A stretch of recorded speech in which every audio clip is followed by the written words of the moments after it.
నమస్కారం. సుఖీ భవకు స్వాగతం. తరచూ వానలు కురుస్తూ ఉంటే అందరికీ సంతోషమే. కానీ అదే సమయంలో సరైన జాగ్రత్తలు తీసుకోకపోతే వానలతో పాటే వ్యాధుల ముసురు మనల్ని కమ్మేస్తాయి. చిత్తడి పరిసరాలు, నిల్వ నీటి మూలంగా ఈ వానాకాలంలో బ్యాక్టీరియా, వైరస్ల ఉధృతి ఎక్కువగా ఉంటుంది. అన్నిటికీ మించి ఈ సీజన్లో దోమల సంతతి బాగా వృద్ధి చెందుతూ ఉంటుంది. ఓవైపు దోమలు, మరోవైపు హానికారక బ్యాక్టీరియా, వైరస్లు ఇవన్నీ కలగలిసి ఈ వర్ష ఋతువులో మనకు రకరకాల అనారోగ్యాలను తెచ్చిపెడుతూ ఉంటాయి. తరచూ కురిసే వానలు, బురదతో కూడిన అపరిశుభ్రమైన పరిసరాల మూలంగా తాగునీరు కలుషితమై వాంతులు, విరేచనాలు, కామెర్లు, టైఫాయిడ్ వంటివి ప్రజారోగ్యానికి ప్రమాదకరంగా పరిణమిస్తూ ఉంటాయి. ఈ నేపథ్యంలో వానాకాలంలో పొంచి ఉండే వ్యాధులు, వాటిని నివారించుకునే మార్గాల గురించి ఇప్పుడు తెలుసుకుందాం.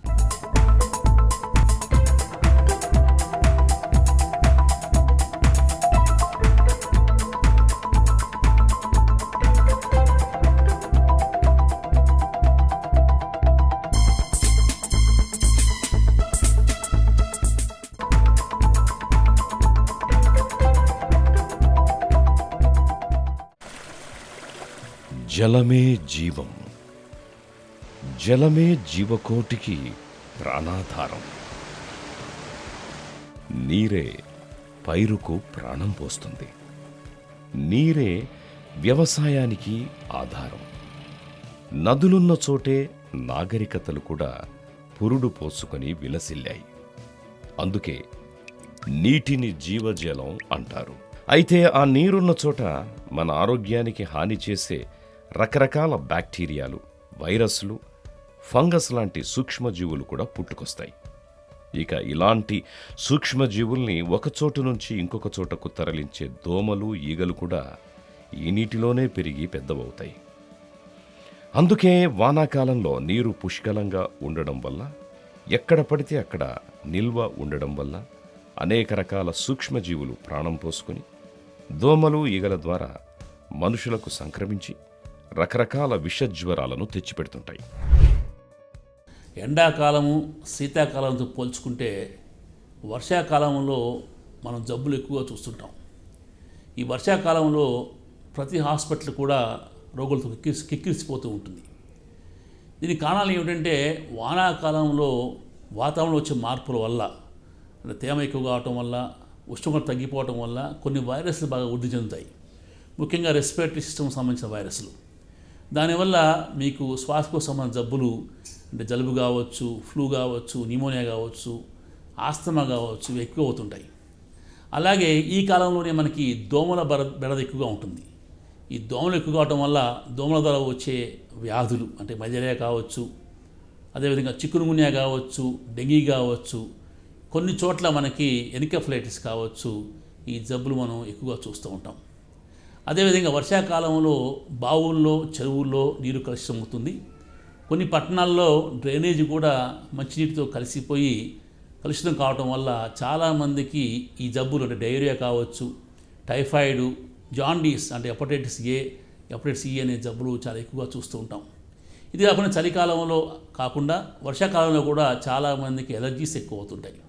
కొంతమందికి ఈ చర్మానికి సంబంధించిన ఎలర్జీసు, ఎగ్జిమాలు మనం ఎక్కువగా చూస్తుంటాం. తేమ ఎక్కువ ఉండటం వల్ల కొన్ని ఫంగస్ వ్యాధులు ఎక్కువ కనపడుతుంటాయి. ముఖ్యంగా గ్రామ ప్రాంతాల్లో వ్యవసాయం చేసేవారిలో కాళ్ళ వేళ్ళ మధ్యలో ఫంగస్ ఇన్ఫెక్షన్లు ఎక్కువగా చూస్తుంటాం. కొంతమంది కాళ్ళకు కూడా ఇన్ఫెక్షన్లు బాగా వస్తూ ఉంటాయి. వానాకాలంలో నీళ్లు ఎక్కడ పడితే అక్కడ నిల్వ ఉండడం మనం చూస్తుంటాం. ఈ నిల్వ నీరే దోమలకు ప్రాణం పోస్తుంది. ఈ దోమలే రకరకాల జ్వరాలకు ఆజ్యం పోస్తాయి.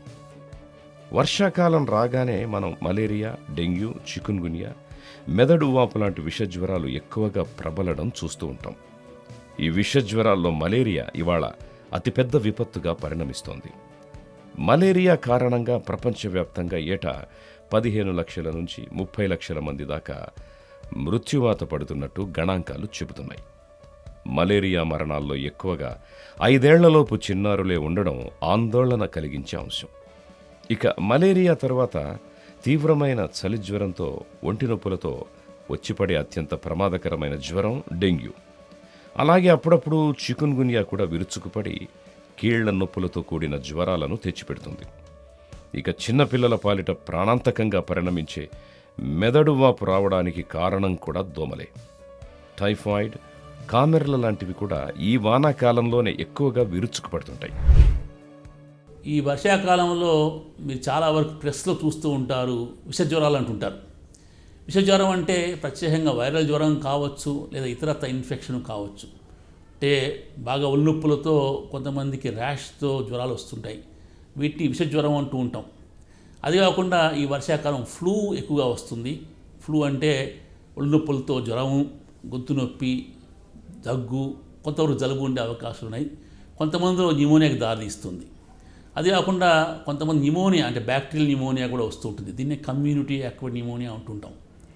అది కాకుండా ఈ వర్షాకాలంలో మనకి బ్రాంకియల్ ఆస్తమా అంటే ఆస్తమా జబ్బు కొంతమందికి ఎక్కువ అయ్యే అవకాశం ఉంది. ఇది కాకుండా సైనసైటిస్ కూడా చాలామందికి ఈ వర్షాకాలంలో ఎక్కువ అవుతూ ఉంటుంది.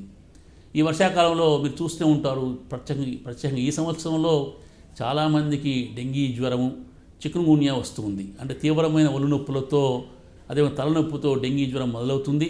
కొంతమందికి ర్యాష్ రావచ్చు. మొదటి 5 రోజులు కూడా ఈ జ్వరం చాలా ఎక్కువగా ఉండి ఆ తర్వాత తగ్గిపోయిన కొంతమందికి కాంప్లికేషన్ వచ్చే అవకాశం ఉంది. అదే చికున్గున్యా కూడా డెంగీలాగా ఉంటుంది, కానీ ఇది కేవలం కొన్ని గంటలు లేదా ఒక రోజు మాత్రమే జ్వరం ఉంటుంది. జ్వరం తగ్గుతూనే విపరీతమైన ఒళ్ళు నొప్పులు, ముఖ్యంగా జాయింట్ పెయిన్స్, కీళ్ళ నొప్పులు చాలా ఎక్కువగా ఉండి చాలా నడవలేని పరిస్థితిలో హాస్పిటల్కి వస్తూ ఉన్నారు. కొంతమందిలో మనం డయేరియా అంటే నీళ్ళ విరేచనలు చూస్తూ ఉన్నాము. అదే టైఫాయిడ్ జ్వరం కూడా ఈ సంవత్సరం ఎక్కువగానే వస్తూ ఉంది. అది కాకుండా కొంతమందిలో హెపటైటిస్ ఏ, హెపటైటిస్ ఈ, ఎందుకంటే చాలామంది ఈ వర్షాకాలంలో బయట లభ్యమయ్యే తినుబండారాలు తిన్నప్పుడు వారు ఈగల వాడటం వల్ల కావచ్చు, లేదా నీరు కలుషితం కావటం వల్ల కావచ్చు, ఈ జాండీస్ చాలామంది కనబడుతుంది. తరచూ కురిసే వానలు అనేక వ్యాధి కారకాలకు ప్రాణం పోస్తాయి. ఈ వైరస్లు మనం పీల్చే గాలి, తాగునీరు, తినే ఆహార పదార్థాల ద్వారా చాలా తేలికగా మనలోకి చేరిపోయి రకరకాల ఇన్ఫెక్షన్లను, జబ్బుల్ని తెచ్చిపెడతాయి. ఈ సీజన్లో అపారంగా వృద్ధి చెందే దోమల మూలంగా డెంగీ, గన్యా, మలేరియా వంటి విషజ్వరాలు కూడా ప్రబలుతూ ఉంటాయి. వానాకాలంలో పొంచి ఉండే వ్యాధుల ముప్పు గురించిన మరిన్ని వివరాలను ఇప్పుడు తెలుసుకుందాం.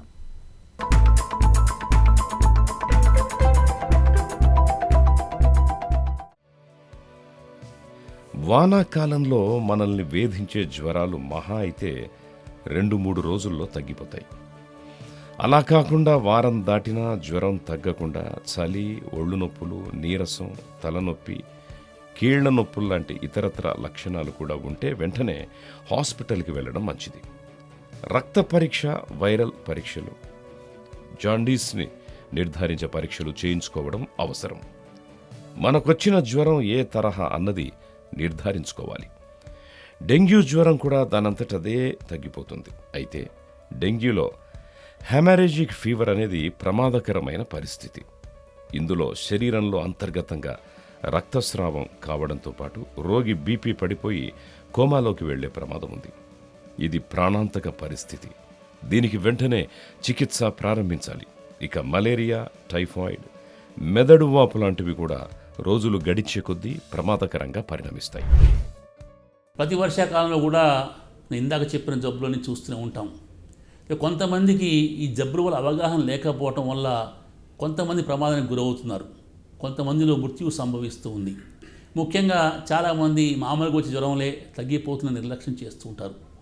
ఈ రోజుల్లో ప్రతి చిన్న పట్టణంలో, గ్రామంలో కూడా ఈ జ్వరాలు డయాగ్నోస్ చేయడానికి ర్యాపిడ్ డయాగ్నోస్టిక్ కిట్స్ లభ్యమవుతున్నాయి.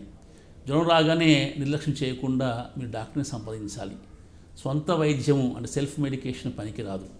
మీరు జ్వరం వచ్చినప్పుడు పారాసిటమాల్ బిళ్ళలు వాడవచ్చు, అది సురక్షితం. అంతేగాని పెయిన్ కిల్లర్స్ వాడకూడదు.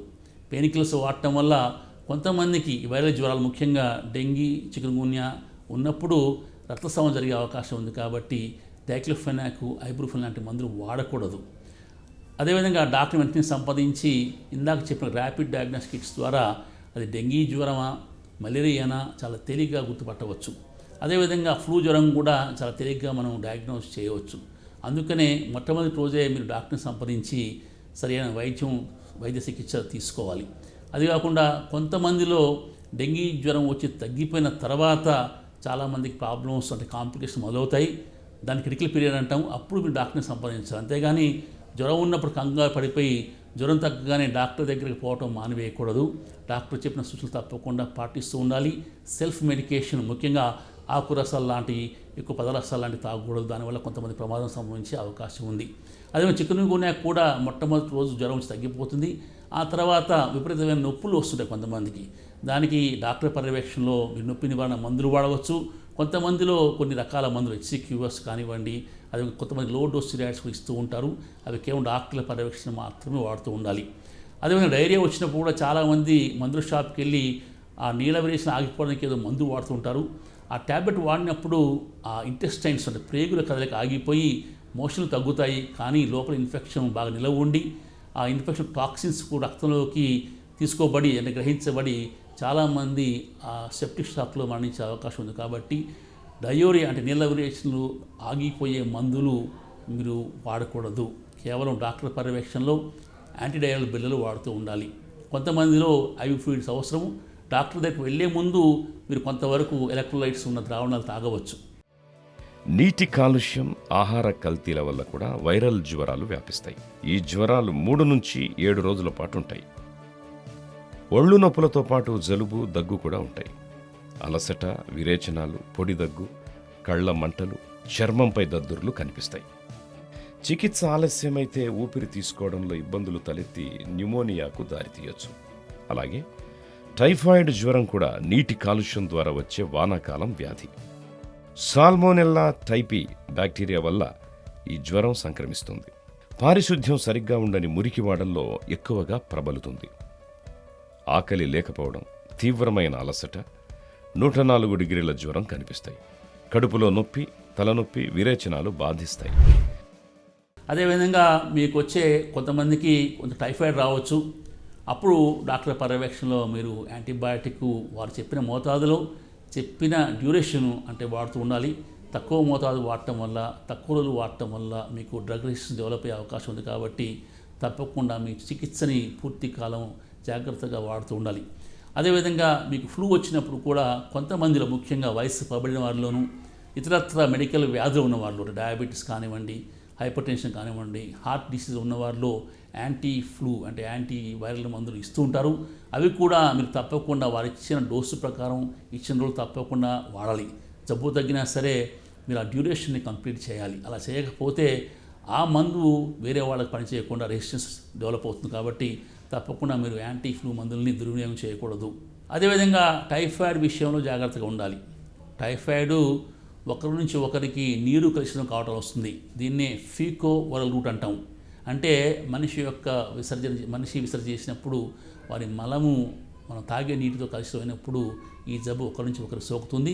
అదేవిధంగా మల విసర్జన తర్వాత భోజనం చేసే ముందు సరిగా చేతులు కడుక్కోకపోతే కూడా ఈ జబ్బు ఒకరి నుంచి ఒకరికి సోకుతుంది.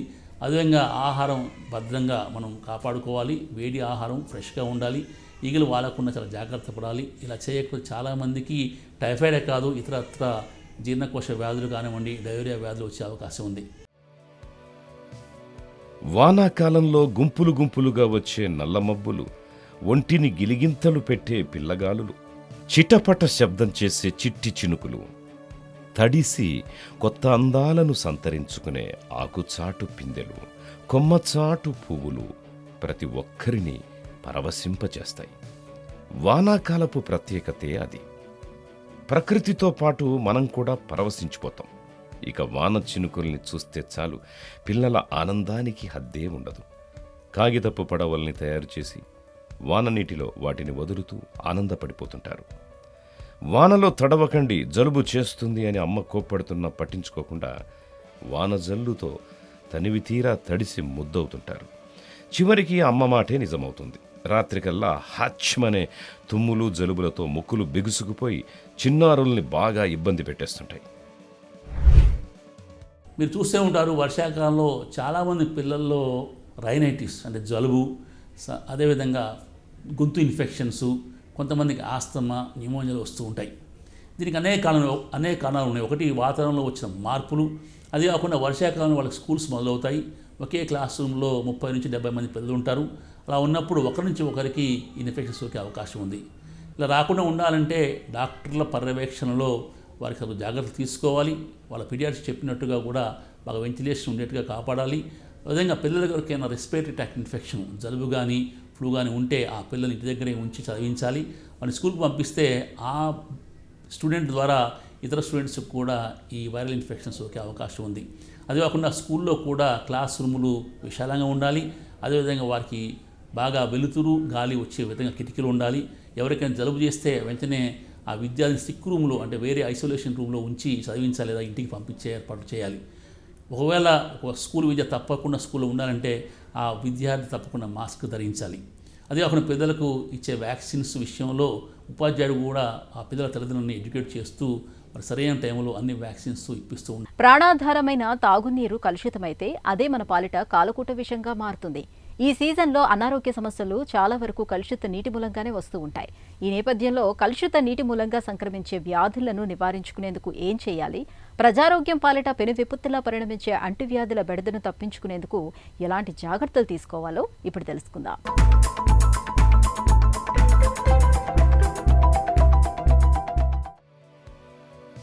వానాకాలంలో కనిపించే మరో జబ్బు డయేరియా. శరీరంలో ఉండే నీరు పెద్ద మొత్తంలో వాంతులు విరేచనాల ద్వారా బయటకు పోతుంది. దీని ద్వారా శరీరంలో నీటి శాతం తగ్గిపోయి డీహైడ్రేషన్ స్థితికి చేరుకునే పరిస్థితి తలెత్తుతుంది. దీనివల్ల పల్స్ రేటుతో పాటు రక్తపోటు పడిపోయే ప్రమాదం ఉంది. ఆహార కాలుష్యం డయేరియాకు ప్రధాన కారణం.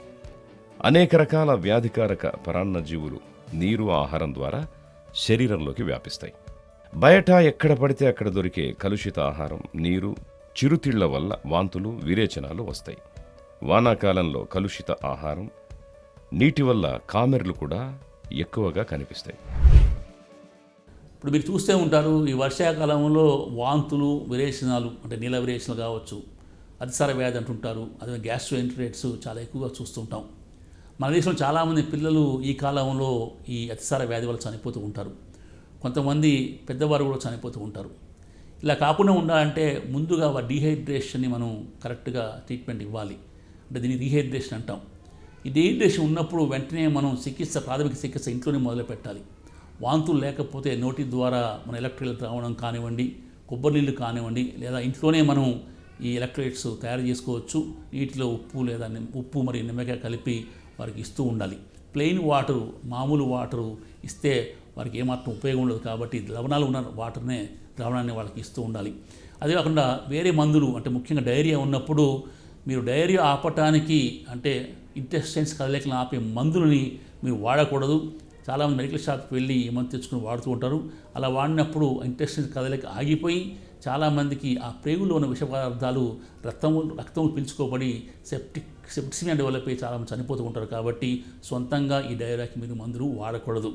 అదే కాకుండా వెంటనే వీళ్ళని త్వరలో ఆ పేషెంట్ని హాస్పిటల్ తీసుకెళ్ళి అవసరమైతే డాక్టర్ సలహా మేరకు ఐవీ ఫ్లూయిడ్స్ ఇప్పిస్తూ ఉండాలి. ఇలా చేయకపోతే చాలామందిలో బీపీ తగ్గిపోయి కిడ్నీలు చెడిపోయే ప్రమాదం ఉంది. కొంతమంది మరణాలు కూడా సంభవించవచ్చు, ముఖ్యంగా పిల్లల్లో, వృద్ధుల్లో. కాబట్టి ఈ వయసు వారిలో చాలా జాగ్రత్తగా మనం చూస్తూ ఉండాలి వీరిని. అదేవిధంగా ఈ కాలంలో కొంతమందికి కామెర్లు మనం చూస్తుంటాం. కామెర్లు రావడానికి ముందే 1-2 రోజుల ముందే విపరీతమైన వాంతులు అవుతుంటాయి. చాలామంది వాంతులకు మందు వాడుతూ ఉంటారు. కామెర్లు రాగానే వాళ్ళు నాటు మందు కోసం ఎక్కడికి వెళ్ళి పసర్లన్నీ పోయించుకుని ఉంటారు. అలా కాకుండా ఈ కామెర్లు ఎందుకు వచ్చాయి? హెపటైటిస్ ఈనా చూస్తూ ఉండాలి. వర్షాకాలంలో నీరు కలుషితం కావడంలో వచ్చే లేదా ఆహారం కలుషితం కావడంలో వచ్చే జాండీస్ హెపటైటిస్ ఏ కావచ్చు, హెపటైటిస్ ఈ కావచ్చు. సాధారణంగా ఈ జాండీస్ 1 నుంచి 4 వారాలు ఉంటుంది. చాలామంది దాదాపు 99% మంది పేషెంట్స్లో దీనివల్ల కాంప్లికేషన్ రావు. ఇవే వచ్చి నెమ్మదిగా తగ్గుతూ ఉంటాయి. కానీ కొంతమందిలో కాంప్లికేషన్ రావచ్చు. కాబట్టి ఈ డాక్టర్ పర్యవేక్షణ మందులు వాడుతూ ఉండాలి. అవసరమైతే డాక్టర్ సలహా మేరకు ఇన్పేషెంట్గా జాయిన్ కావాల్సి వస్తుంది. వర్షాకాలంలో జబ్బులు ఎక్కువ కాబట్టి ఆరోగ్య విషయంలో అందరూ జాగ్రత్తగా ఉండాలి. ప్రతి ఒక్క పౌరుడు కూడా ఈ విషయంలో జాగ్రత్తగా ఉండాలి. ముఖ్యంగా మనం తినే ఆహారము, నీరు చాలా ఫ్రెష్గా ఉండాలి, కలుషితం కాకుండా ఉండాలి. ఇలా చేయటం వల్ల మీరు నీటి ద్వారా ఆహారం ద్వారా వచ్చే జబ్బులు అంటే అది డయేరియా కావచ్చు, జాండీస్ కావచ్చు, టైఫాయిడ్ కావచ్చు, వీటిని నివారించుకోవచ్చు. ముఖ్యంగా స్కూల్ పిల్లల విషయంలో వారి బయట ఆహార పదార్థాలు తినకుండా చూడాలి. ఎప్పుడూ మనం తాజా పదార్థాలే పిల్లలకు సర్వ్ చేస్తూ ఉండాలి. అదేవిధంగా దోమల గురించి చాలా జాగ్రత్తగా ఉండాలి. దోమల విషయంలో ప్రతి పౌరుడు కూడా చాలా జాగ్రత్తగా బాధ్యత వహించి మెలగాలి. మనకి ఇంట్లో ముఖ్యంగా డెంగీని కలగజేసి ఈడీస్ దోమలు ఉంటుంటాయి. ఎందుకంటే అవి ఫ్రెష్ వాటర్లో పెరుగుతుంటాయి. కాబట్టి మన బాత్రూముల్లో, మన పూల కుండీల్లో, ఎయిర్ కండిషన్లో పెరుగుతూ ఉంటాయి. కొంతమంది ఓవర్ హెడ్ వాటర్ ట్యాంకర్లు కూడా అవి పెరుగుతుంటాయి కాబట్టి ఎప్పుడు ఆ పరిసరాలు పరిశీలిస్తూ మనం జాగ్రత్తగా ఉండాలి. వీలైతే వారానికి ఒకసారి ఇవన్నీ కూడా ఖాళీ చేసి మళ్ళీ ఫ్రెష్ వాటర్ నింపుతూ ఉండాలి. అది కాకుండా పిల్లలకు ముఖ్యంగా పొడవాటి చేతులు ఉన్న చొక్కాలు, దళసరిగా ఉన్న సాక్స్ వాళ్ళకు వేస్తూ ఉండాలి. ఇలా చేయటం వల్ల వాళ్ళ దోమలను కుట్టకుండా మనం కాపాడుకోవచ్చు. వీలైతే ఇంటి చుట్టూ కూడా కిటికీలకి మనం స్క్రీనింగ్ చేయించుకుని దోమలు రాకుండా కాపాడుకోవాలి. దోమతెరలు వాడాలి. ఇవి కాకుండా ఈ రోజుల్లో మనకి లేపనాలు లభ్యమవుతున్నాయి, క్రీమ్స్ దోమలు కుట్టకుండా, వీటిని మస్కిటో రిపెలెంట్స్ అంటాం. అది కాకుండా మనకి కొన్ని మందులు ఫాగ్ వచ్చి కలగజేస్తే కొన్ని మందులు మనకి ఎలక్ట్రిక్ స్విచ్లో పెట్టినప్పుడు కొంచెం ఫాగ్ వస్తూ కూడా దోమలు రాకుండా ఉంటాయి. ఇవి మనం వేపర్స్ అంటాం. ఈ మస్కిటో రిపెలెంట్ వేపర్స్ కూడా కొంతవరకు మనం వాడవచ్చు. ఇలా చేయడం మన దోమ కాటుని కొంత నివారించుకోవచ్చు. వానలు వస్తూ వస్తూ వ్యాధులను కూడా వెంటబెట్టుకొస్తాయి.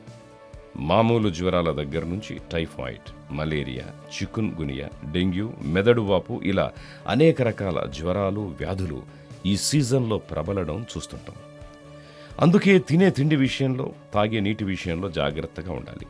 దోమలు కుట్టకుండా, చుట్టుపక్కల నీరు నిల్వ ఉండకుండా పారిశుద్ధ్యం చక్కగా ఉండేలా జాగ్రత్త పడాలి. ఏవైనా జ్వరాలు 4-5 రోజులకు మించి వేధిస్తుంటే డాక్టర్ని కలిసి పరీక్షలు చేయించుకుని చికిత్స తీసుకోవడం ఉత్తమం. వానాకాలంలో పరిసరాల్ని పరిశుభ్రంగా ఉంచుకోవటం చాలా ముఖ్యం. పరిసరాల్లో నీరు నిల్వ లేకుండా చూడాలి. అలాగే దోమల సంతతి వృద్ధి చెందకుండా ముందస్తు నివారణ చర్యలు తీసుకోవాలి. ఇక తినే తిండి, తాగే నీరు కలుషితం కాకుండా చూసుకోవాలి. వర్షాకాలంలో ఈ జాగ్రత్తలు తీసుకుంటే అంటువ్యాధుల బెడదను మనం చాలా వరకు నివారించుకోవచ్చు.